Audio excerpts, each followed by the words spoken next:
really doesn't matter with KI because of it running pretty good netcode-wise. So it's really good to see these guys show up in real-life tournaments outside of the online tournaments as well. What would you give to have KI netcode on this game? Almost anything. Go for it, Spooky. So we've also, speaking of KI, got the KI World Cup coming up January 30th to the 31st in 2016 with a $10,000 prize pot. This is pretty much going to be a combination of the best from all the KI tournaments leading up to it. And check it out. It's going to be taking place in San Antonio, Texas early next year. But yeah, I would give anything. Just if we can give KI netcode to Marvel vs. Capcom 3, I would play that game so much more, man. We can give that, even just the rollback netcode. I still love games like the older games, which run really good net play-wise. That's why I'll consistently play them, is because I just can't get frustrated online. It's all you that loses. Yes, sir. Oh, we're going to go with Brazilian Liu Kang? Oh! Zyfox dropped Takeda, and he picked up Flame Twist Liu Kang because of all the buffs. Not a fan. Not a fan. Not a fan? Not a fan. You don't like tier hoarding? I don't mind tier hoarding, but I just like seeing new stuff with Takeda. Oh yeah, you played Takeda. I played Takeda, I forgot. Okay. I play Shirai Ryu, but I also have like kind of a small pocket, which has got a little bit of some lightsabers in it. Can you tell me why Ronin is so underused? I don't understand. It's really good. It is really good, but it gets zoned out pretty hard. However, there was a buff that they gave to Ronin, which his counter, which is like the projectile counter, is active forever. And it happens really fast now. It's probably the best projectile counter in the game at the moment. Wow. And it's slightly hard to practice that stuff online because you kind of got to be a little bit of a psychic in an online environment. But I do think that Takeda's, one of his better variations, might actually end up being Ronin. Better than Worldstorm Katana's Reflect? Not at all. Okay. Not at all. I think hers is actually a little bit better. It's one of the better ones, though. Look at this, though. Just look at it. Jeez. Liu Kang That is a lot of damage very fast. so far can get upwards of 51% in the corner. That's what we've seen on Test Your Might. Thanks to Kilobyte. So Flame Fist is now the new official hotness. Yeah, okay. Literally. I see what you did there. Here we go. Blake wants no part of this. Wake up. Ooh, teleports to the corner. Interesting choice. Zyfox picked this character up yesterday. Pretty much, yes, I'm serious. And he's just practicing the execution. He was all night, like for 3 hours. He's like, I'm using this character in pools. It's ridiculous. Bubba lays right through it.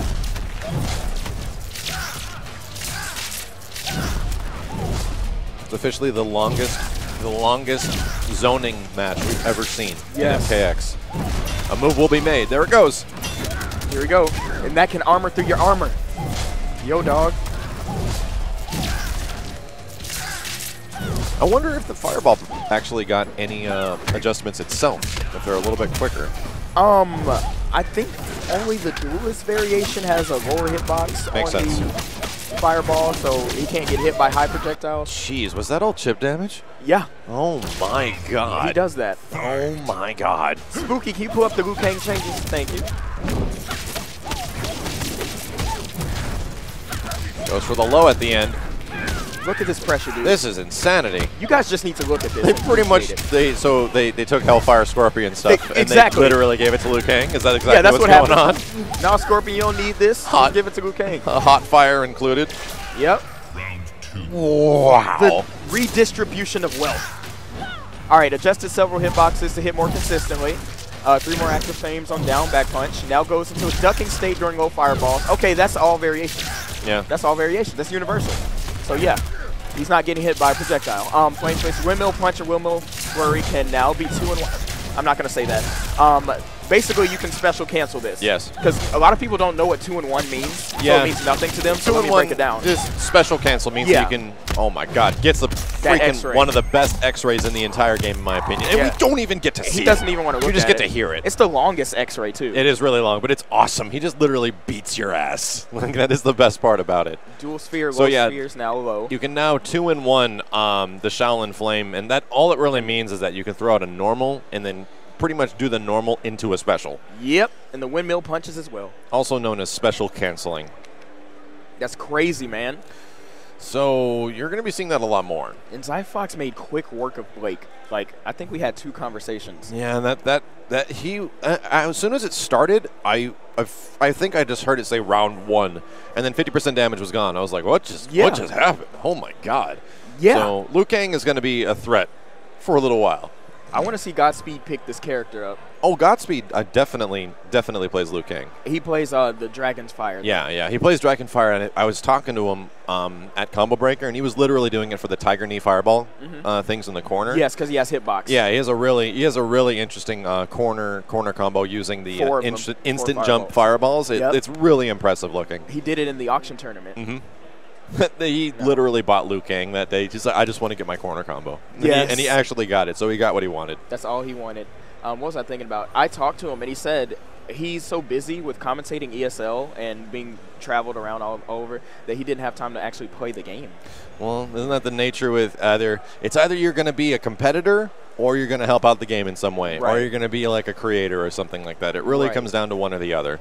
Because both, if you want to commit to one, takes a lot of time, and you're going to do kind of a bad job on one end. That's why I have all the respect in the world for Mike Ross. Like, he tries to make it work. He tries to put out content for the community, and he competes. I love that.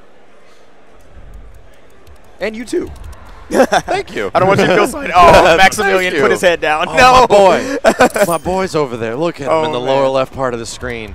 He's almost ready, guys. He's still in the cooker. Why are his shoulders so small? You need to come to more tournaments, man. Dude, I wish I could. I'm here. I'm glad you're here. I was at Combo Breaker. You were at Combo Breaker. You got pretty far. I'm coming. You know what? I got destroyed by Hellfire Scorpion. I had no idea what to do. That was a hype match, though. I'm glad I got to sit behind you guys and watch that. I appreciate it. Thank you. No problem. I'm trying my best. I like this. I love this game, in all honesty. I think MKX is probably the best Mortal Kombat of any of them. It's pretty hard to play, especially for newcomer players with like all the run canceling and things like that. I technically consider it the third strike of the Mortal Kombat series because it refines the mechanics and brings them to a point where they're all super useful and really fun. But my God, man, playing it offline is so satisfying when you don't have to play it online. Yes. The online is getting a little bit better though, which is nice. They're trying. They definitely have acknowledged that it is an issue and they're taking care of it. Yes. So, shout out to NetherRealm.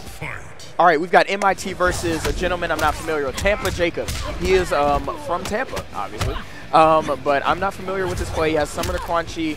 MIT, as you all know, no stranger to the MK scene. He's been dominant, making several top 8s, winning 2 tournaments. I think Jacob was the first match we saw earlier today with the pretty dominant Quan Chi play early on. I think that was Lifter. Was it? It might have been. That was, I'm pretty sure that was Lifter.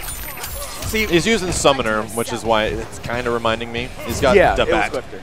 But we can see the players' faces, but you can't. He just shrugged his shoulders when he's getting in this pressure by Tanya. And we were talking about this earlier. Yeah. Like I said, I think Kobujitsu would be really good against Quan Chi because once you start the pressure in corner of him, can't do anything. Yep. This guy literally shrugged his shoulders. He's like, what do I do about this? Wow. Wow, I'm getting hit by stuff. Look at this pressure. I was telling this to Deg. These guys are not blocking overhead. You need to block overhead. Yep. It's because that string ends in very good frame advantage, or pretty decent frame advantage. I'm sure Melina is seething wherever she is about Tanya's Melina got some pretty crazy adjustments recently, from what I understand too, but nothing near the capacity of her sister. Piercing is like a bootleg Kobujitsu. It's actually very true. Right at similar ranges and everything. Yeah. But she did get some buffs, and the Melina community is happy. So right back to character select. Oh, you know what? I love got adjustments, and honestly, one of the most fun freaking characters in this game is Goro.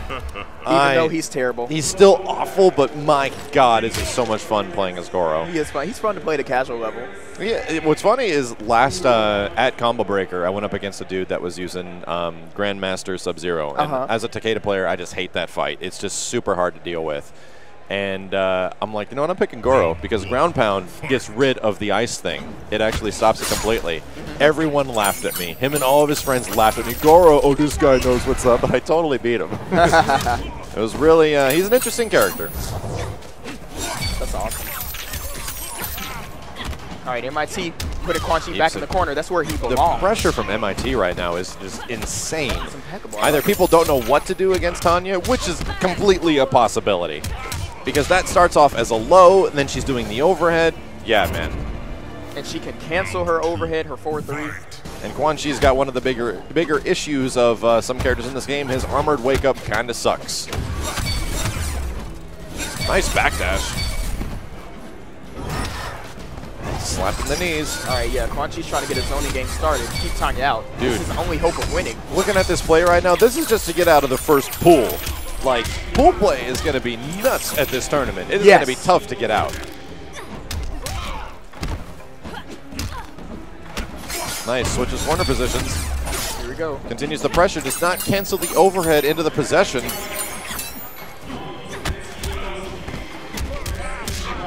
Here we go.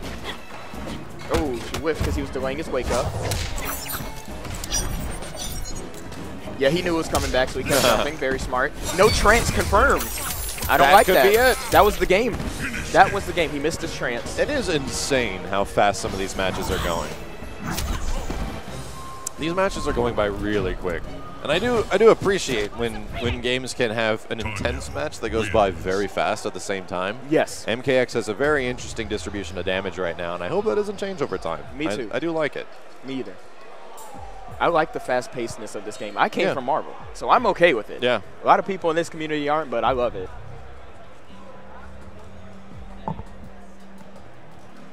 Let me read that. So MIT is going to stay on right now. We're going to see some more Tanya and Kobujutsu.